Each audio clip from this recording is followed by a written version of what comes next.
जय हिंद everyone and welcome to Doon officers academy. आज का जो हमारा टॉपिक है बेटा, आज हम पढ़ेंगे फंडामेंटल ड्यूटीज के बारे में। अब देखिए, फंडामेंटल राइट्स हमने जो पहले कंप्लीट किए थे, अगर आपने वाली वीडियो नहीं चेक की है तो please check that video first. देखिए, फंडामेंटल ड्यूटीज की अगर हम बात करते हैं, सो वी ऑल नो कि हमारे पास फंडामेंटल क्या है, राइट्स हैं। अगर हम अपने फंडामेंटल राइट्स के लिए क्लेम कर सकते हैं तो हमारी अपने कंट्री के लिए कुछ ड्यूटीज भी होती हैं, राइट। और वो ड्यूटीज क्या क्या है? सो देयर आर, अगर हम टोटल बात करें, so there are 11 we can say fundamental duties भी है। हमारे पास टोटल मिला करके 11 फंडामेंटल ड्यूटीज हैं, ठीक है। तो उन्हें हम एक एक करके पढ़ेंगे। इससे पहले कुछ इंपॉर्टेंट बातें इसके अंदर। सबसे पहले फंडामेंटल ड्यूटीज जो हमारी है बेटा, फंडामेंटल ड्यूटीज पार्ट 4 ए के अंदर आता है। इससे पहला चैप्टर जो हमने पढ़ा था, डीपीएसपी का चैप्टर पढ़ा था, directive principles of state policy का चैप्टर पढ़ा था। उसको हमने देखा था कि डीपीएसपी आपके पार्ट 4 के अंदर आता है, ठीक है। और ये आपका पार्ट 4 ए, कैपिटल ए की बात कर रहा हूं, तो पार्ट 4 ए के अंदर आता है। और अगर मैं आर्टिकल्स की इसके अंदर बात करता हूं तो फंडामेंटल ड्यूटीज जो हैं वो हमारे आर्टिकल 51 कैपिटल ए के अंदर आता है। सो देखिए, जहां पर भी कॉन्स्टिट्यूशन के अंदर आपको इस टाइप से कैपिटल ए या कैपिटल बी, इस टाइप से आपको अल्फाबेट यहां पे दिखते हैं, तो इसका मतलब यह है उस जगह पर कॉन्स्टिट्यूशन में बाद में जाकर के चेंज किए हुए हैं। जो हमारा बेसिक कॉन्स्टिट्यूशन था उसमें ये चीजें नहीं थी, मतलब इनको बाद में जाकर के चेंज किया हुआ है और बाद में जाकर के इनको हमारे कॉन्स्टिट्यूशन के अंदर इनकॉर्पोरेट किया गया है, राइट। तो फंडामेंटल ड्यूटीज की अगर हम मेनली बात करते हैं तो फंडामेंटल ड्यूटीज जो थी ये हमारे बेसिक कॉन्स्टिट्यूशन के अंदर जो है नहीं था, right. When we can say our constitution got implemented on 26 of January 1950। तो 1950 के अंदर जब कॉन्स्टिट्यूशन हमारा इंप्लीमेंट हुआ था, उस टाइम पे we didn't have fundamental duties. Fundamental duties हमारे पास नहीं थी, बल्कि इसको बाद में इनकॉर्पोरेट किया। अब बाद में इनकॉर्पोरेट करने का मतलब क्या है? बाद में इसे इनकॉर्पोरेट आपका कब किया गया? सबसे पहले मैं आपको इसके अंदर एक कमिटी के बारे में बताना चाहूंगा। सरदार स्वर्ण सिंह, सरदार स्वर्ण सिंह आपकी एक जो है कमिटी यहाँ पे वीकेंड से बैठाई गई थी। और सरदार स्वर्ण सिंह जो आपकी क्या थी, कमिटी थी, इसके रिकमेंडेशन में इन्होंने क्या बोला, जो आपके सरदार स्वर्ण सिंह कमेटी थी, इसने ये बोला कि हमारे इंडियन कॉन्स्टिट्यूशन के अंदर 8 फंडामेंटल राइट्स होने चाहिए। तो इन्होंने बोला कि 8 होने चाहिए। लेकिन जब हमारे कॉन्स्टिट्यूशन के अंदर फंडामेंटल ड्यूटीज को इनकॉर्पोरेट किया गया, अब वो इनकॉर्पोरेट कब किया गया? इनकॉर्पोरेट आपका किया गया 42nd अमेंडमेंट, ठीक है, 42nd अमेंडमेंट 1976 के अंदर। तो 42nd अमेंडमेंट 1976 के अंदर हमारे कॉन्स्टिट्यूशन में पार्ट 4 ए के अंदर और आर्टिकल 51 ए में आपके फंडामेंटल ड्यूटीज को इनकॉर्पोरेट किया गया। तो ऐसी कौन सी कमेटी थी? क्वेश्चन आ सकता है कि ऐसी कौन सी आपकी एक जो है कमेटी थी जिसके रिकमेंडेशन में फंडामेंटल ड्यूटीज को हमारे कॉन्स्टिट्यूशन में इनकॉर्पोरेट किया गया? तो वो था आपका सरदार स्वर्ण सिंह कमेटी। लेकिन सरदार स्वर्ण सिंह कमेटी जो थी, उन्होंने कितना बोला था? 8। उन्होंने बोला था कि 8 फंडामेंटल ड्यूटीज को इनकॉर्पोरेट करना चाहिए। लेकिन जब रियल में आपका 42nd अमेंडमेंट 1976 के अंदर फंडामेंटल ड्यूटीज को इनकॉर्पोरेट किया गया, तो सरकार ने कितनी फंडामेंटल ड्यूटीज को आपका इनकॉर्पोरेट किया? तो 10। तो 10 फंडामेंटल ड्यूटीज को आपका इनकॉर्पोरेट किया गया। लेकिन आज के टाइम पे अगर हम देखते हैं, एक और फंडामेंटल ड्यूटी को ऐड कर दिया गया है, तो टोटल हमारे पास हो चुके हैं आपका 11। तो 11th वाला जो है आपका एक पॉइंट है, 11th वाला कब इस अंदर आपका इनकॉर्पोरेट एक यहां पे किया गया है? तो 86th कॉन्स्टिट्यूशनल अमेंडमेंट, ठीक है ना। 86th कॉन्स्टिट्यूशनल अमेंडमेंट की अगर हम बात करते हैं यहाँ पे, 86th कॉन्स्टिट्यूशनल अमेंडमेंट आपका 2002, 86th कॉन्स्टिट्यूशनल अमेंडमेंट 2002 के अंदर आपका 11 हो चुकी है, मतलब +1, राइट। तो 42nd कॉन्स्टिट्यूशनल अमेंडमेंट 1976 के अंदर आपका 10 फंडामेंटल ड्यूटीज को इनकॉर्पोरेट किया गया था। बाद में आपका 86th कॉन्स्टिट्यूशनल अमेंडमेंट किया गया, 2002 के अंदर किया गया, जिसके अंदर एक और फंडामेंटल ड्यूटी को ऐड किया गया। तो आज के टाइम पे अब हमारे पास टोटल कितनी फंडामेंटल ड्यूटीज यहां पे आपकी हो चुकी हैं? तो 11, टोटल 11 फंडामेंटल ड्यूटीज जो है हमारे पास हो चुकी है। अब हम फंडामेंटल ड्यूटीज को जो है एक एक करके यहां पे पढ़ेंगे। एक और बात इससे पहले मैं आपको बता दूं कि जो फंडामेंटल ड्यूटीज हैं these are also non justiciable in nature. ये भी आपका क्या है, नॉन जस्टिशिएबल है। जैसे कि हमने डीपीएसपी के अंदर क्या देखा था कि DPSPs are non justiciable in nature, कि डीपीएसपी आपके नॉन जस्टिशिएबल है। Means if you have any problem with we can say any of the part, any of the provision of the DPSP, तो आप कोर्ट नहीं जा सकते। इसका उल्टा हमने फंडामेंटल राइट के अंदर क्या देखा था कि अगर आपका कोई भी right we can say violate होता है तो आप डायरेक्टली कोर्ट जा सकते हो, आप डायरेक्टली सुप्रीम कोर्ट जा सकते हो, ठीक है। लेकिन डीपीएसपी के अंदर आपका ऐसा नहीं था, because DPSPs are non justiciable. In the same manner जो हमारा फंडामेंटल ड्यूटीज हैं, फंडामेंटल ड्यूटीज भी हमारी क्या है, नॉन जस्टिशिएबल इन नेचर हैं। I hope this point is clear to everyone. Okay, अभी इसके बाद हम बात करते हैं एक एक करके कि फंडामेंटल ड्यूटीज हमारे पास कौन कौन सी हैं, ठीक है। इसके बाद हम बात करेंगे fundamental duties, main fundamental duties जो है वो हमारे पास कौन कौन सी है। तो सबसे पहली फंडामेंटल ड्यूटी जो आपकी हमारे पास है, तो सबसे पहली फंडामेंटल ड्यूटी हमारे पास है to abide by the constitution and respect its ideals and institutions and national flag and national anthem. जो हमारा कॉन्स्टिट्यूशन है, सबसे पहला fundamental right that we have to abide by the constitution of India, ठीक है। We have to abide by the constitution of India.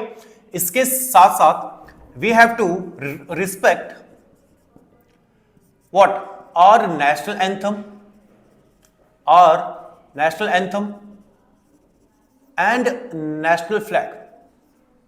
तो हमें क्या करना है, हमें अपने नेशनल एंथम, हमारा क्या नेशनल फ्लैग है, इनकी क्या करनी है, रिस्पेक्ट करनी है।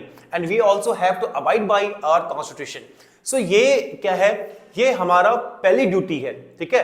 अगर हम अपने फंडामेंटल राइट के लिए क्या कर सकते हैं, क्लेम कर सकते हैं, तो कुछ हमारी ड्यूटीज भी हैं जो हमारी जिम्मेदारी बनती है अपने कंट्री के प्रति, ठीक है। तो ये हमारा है कि you have to respect your constitution, you have to respect your national anthem and you have to respect your national flag. तो ये आपका पहला फंडामेंटल राइट, फंडामेंटल ड्यूटी इसके अंदर है। सेकंड फंडामेंटल ड्यूटी की अगर हम बात करते हैं तो सेकंड फंडामेंटल ड्यूटी क्या कहता है, to cherish and follow the noble we can say ideals which inspired our national struggle for freedom.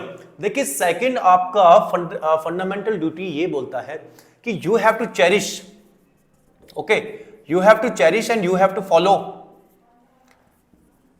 The noble ideals, ठीक है, दैट इंस्पायर्ड इंडियन नेशनल और we can say our national struggle, Indian national struggle. अब देखिए ये क्या बोलता है बेटा, सेकंड ड्यूटी जो हमारे पास है, सेकंड ड्यूटी ये बोलती है कि हमें चेरिश करना है, हमें फॉलो करना है the noble ideals that inspired our national struggle.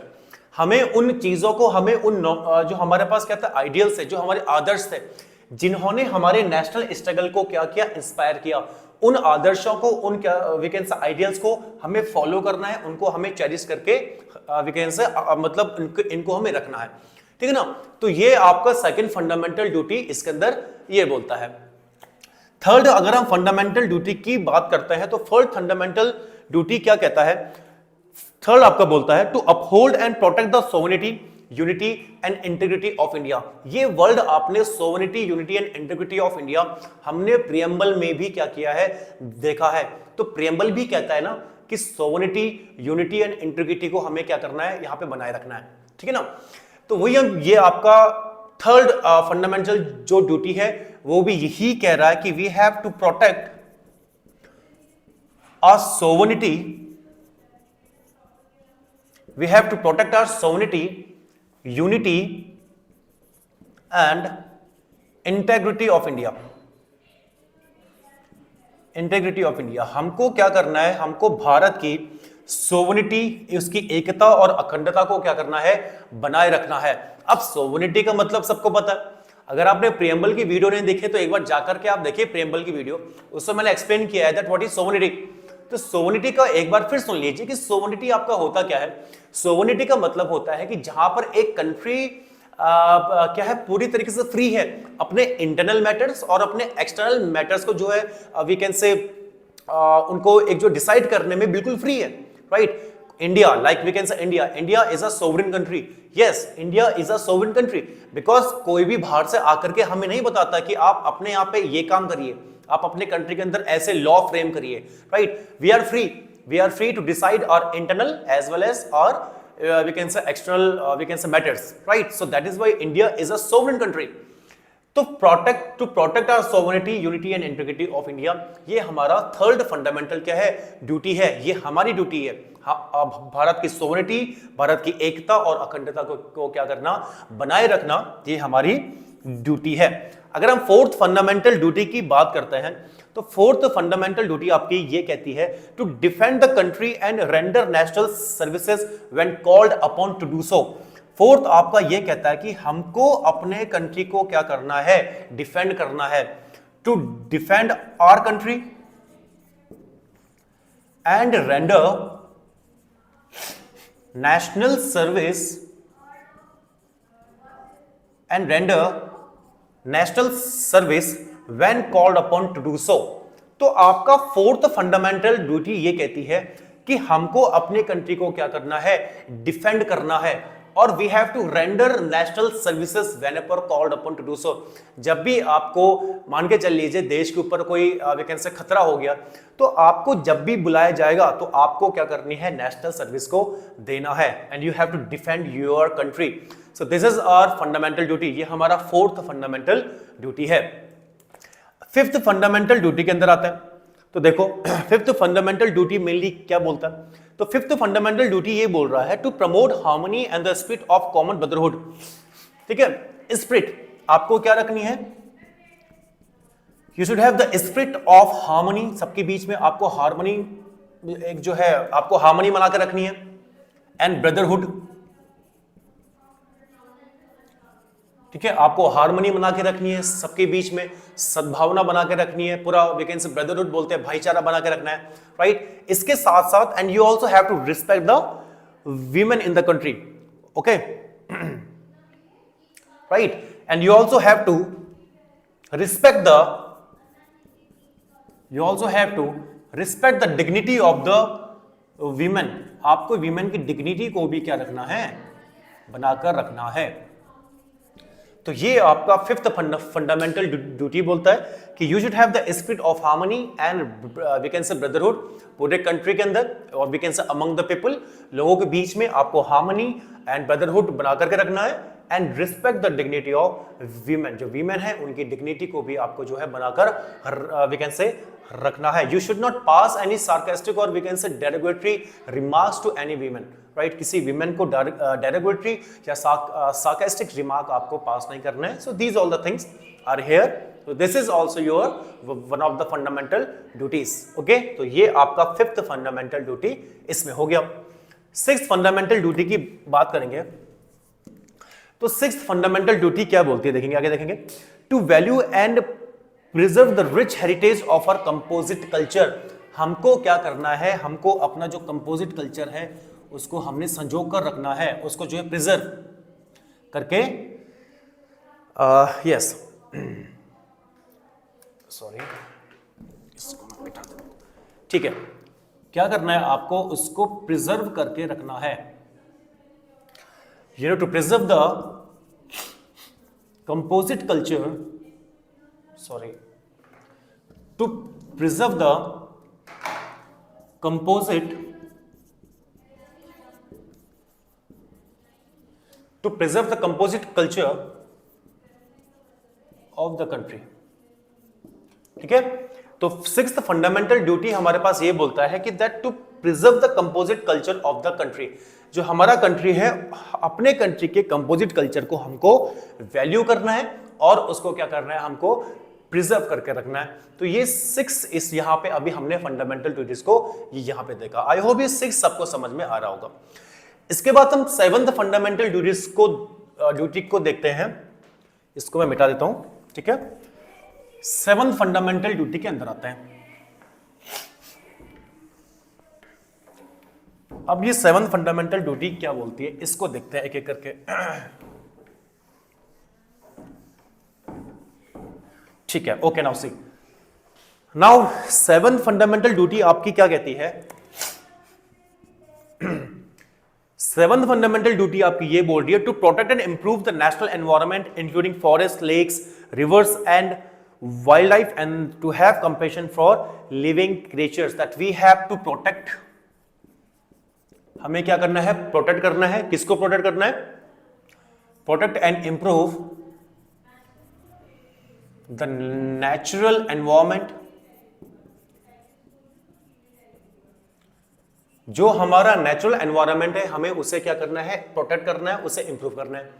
जैसे हमारा फॉरेस्ट हो गए, ट्रीज हो गए, है ना, जो भी फॉरेस्ट के अंदर ट्रीज वगैरह है, इन सबको हमें क्या करना है? इंप्रूव करना है। इसको हमें क्या करना है? प्रोटेक्ट करना है। ये हमारी एक ड्यूटी दी हुई है जो कि हमारे कॉन्स्टिट्यूशन के अंदर है। And to have compassion for living creatures, जो आपके लिविंग क्रिएचर्स हैं या जो आपके जानवर वगैरह हैं, उनके लिए भी आपको अपने मन में कंपैशन रखना है। ठीक है, ऐसा नहीं कि तुमने उनको मार रहे हो, पीट रहे हो, no. So you should have compassion for the living creatures. ठीक है, तो ये आपका 7th फंडामेंटल ड्यूटी क्या बोलता है? 7th फंडामेंटल ड्यूटी बोलता है दैट यू शुड प्रोटेक्ट और improve the natural environment and to have compassion for living creatures. तो ये आपका 7th फंडामेंटल ड्यूटी बोलता है।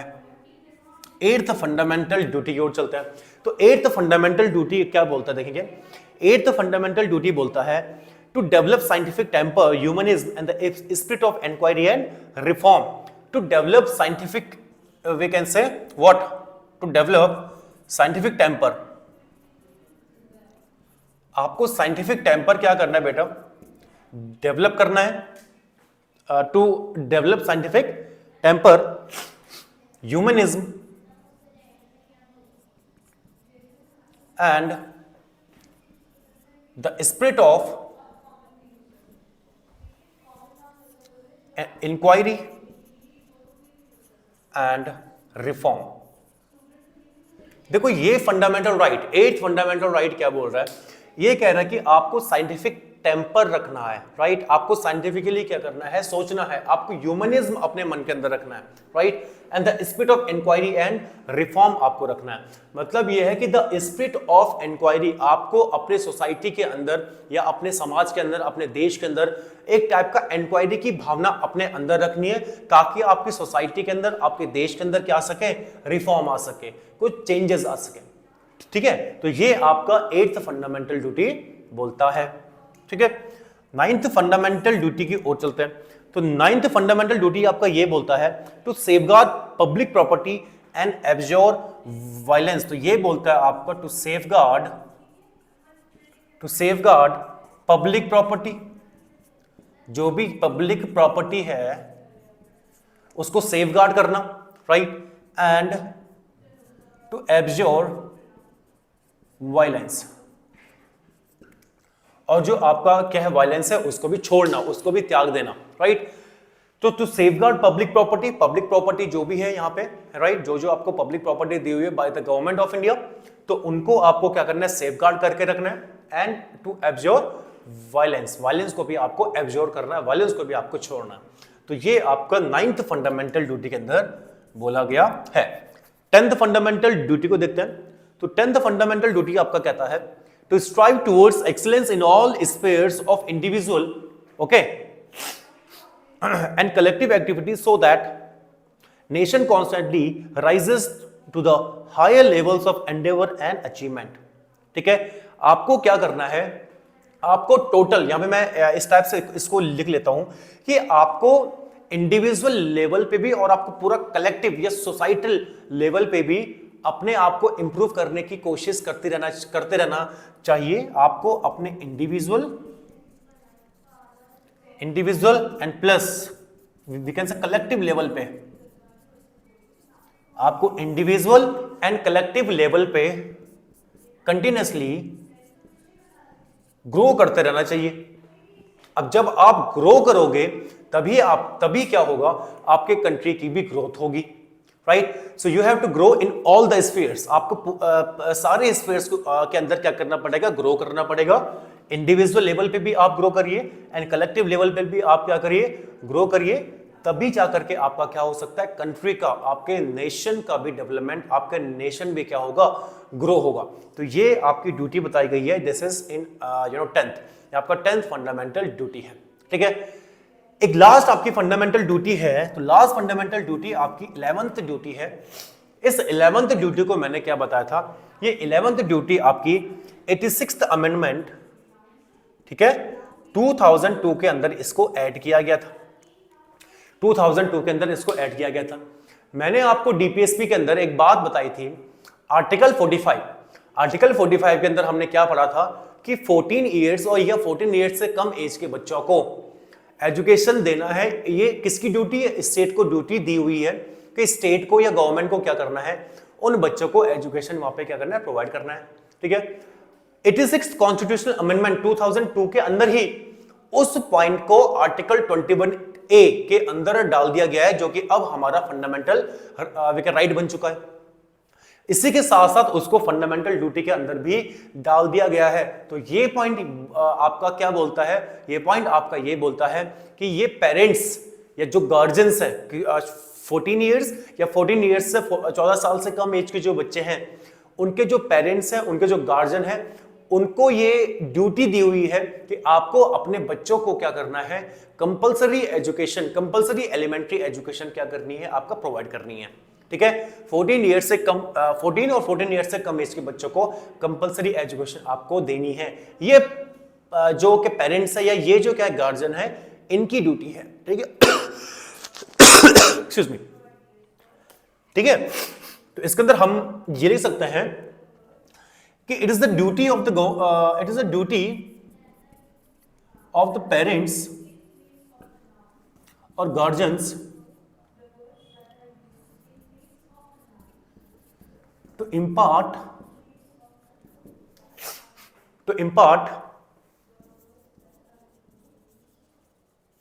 elementary education,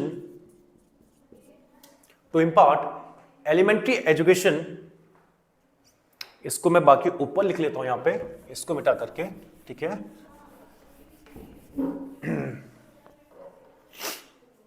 तो ड्यूटी ऑफ द पेरेंट्स या guardians to impart elementary education to their child, to their children who are 14 years or below, who are 14 years of age, who are 14 years of age or below। तो बेटे ये आपके 11 fundamental duties है। तो ये वाली duty I hope सबको समझ में आ गई, 11 ड्यूटी भी आई होप सबको समझ में आ गया होगा कि ये पेरेंट्स की क्या है, ड्यूटी बनती है। तो पेरेंट्स को बोला गया कि आपको क्या करना है कि आपको अपने बच्चों को, जो कि 14 ईयर्स से 14 ईयर्स से कम एज के बच्चे हैं, उनको एजुकेशन, एलिमेंट्री एजुकेशन कम से कम उनको इम्पार्ट करनी है। तो ये आपके सारी फंडामेंटल ड्यूटीज हमने देखी। आई होप फंडामेंटल ड्यूटीज के अंदर किसी को कोई डाउट नहीं होगा। If you have any doubt please ask in the comment session, okay. तो आज हम इतना करेंगे, मिलते हैं न्यू वीडियो के साथ। Till then take care, bye bye, जय हिंद।